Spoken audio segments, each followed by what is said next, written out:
সীমান্তে হত্যা এবং পুশিন এই ব্যাপারটাকে সিরিয়াসলি রাখার জন্য, এটা কোনো হালকা ব্যাপার নয়।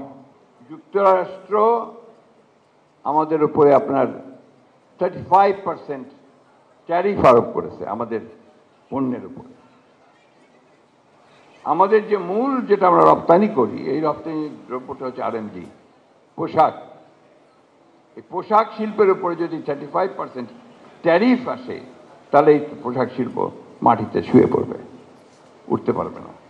অর্থাৎ আমাদের অর্থনীতির যে মেরুদণ্ড, সেই মেরুদণ্ডটাই ভেঙে যাবে। এটা অত্যন্ত একটা সমস্যা, বড় সমস্যা। এবং আমি মনে করব যে অন্তর্বর্তীকালীন সরকার তারা কতটুকু এই ব্যাপারে মনোযোগ দিয়েছেন আমি জানি না, তো আরো অনেক বেশি মনোযোগ দিয়ে সবচেয়ে যোগ্য ব্যক্তিদের এই সম্পর্কে বার্গেন করা নিয়ে তাদের মার্কিন যুক্তরাষ্ট্রের সঙ্গে কাজ করাটা প্রয়োজন ছিল।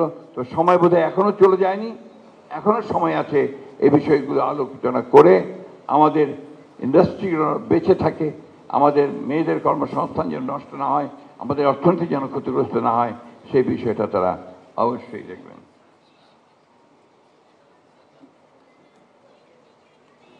আরেকটি বিষয় সীমান্তে হত্যা এবং পুশিন, এই কথাটা আমরা ঠিক সেইভাবে বলছি না, ছোট্ট ছোট্ট করে নিউজ দিচ্ছি আপনার কোথাও।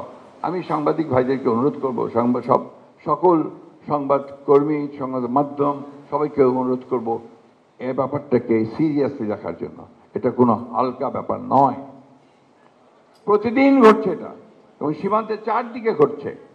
সুতরাং এই বিষয়টাকে আরো গুরুত্ব সহকারে জনমত সৃষ্টি করার ব্যাপারে নিয়ে আসার দরকার এবং এই ব্যাপারে সরকারের প্রতিও আহ্বান জানাবো যেন সরকার এই বিষয়টাকে অত্যন্ত গুরুত্ব দিয়ে ভারতের সঙ্গে এটা দর কষাকষিতে চূড়ান্ত পর্যায়ে যায়।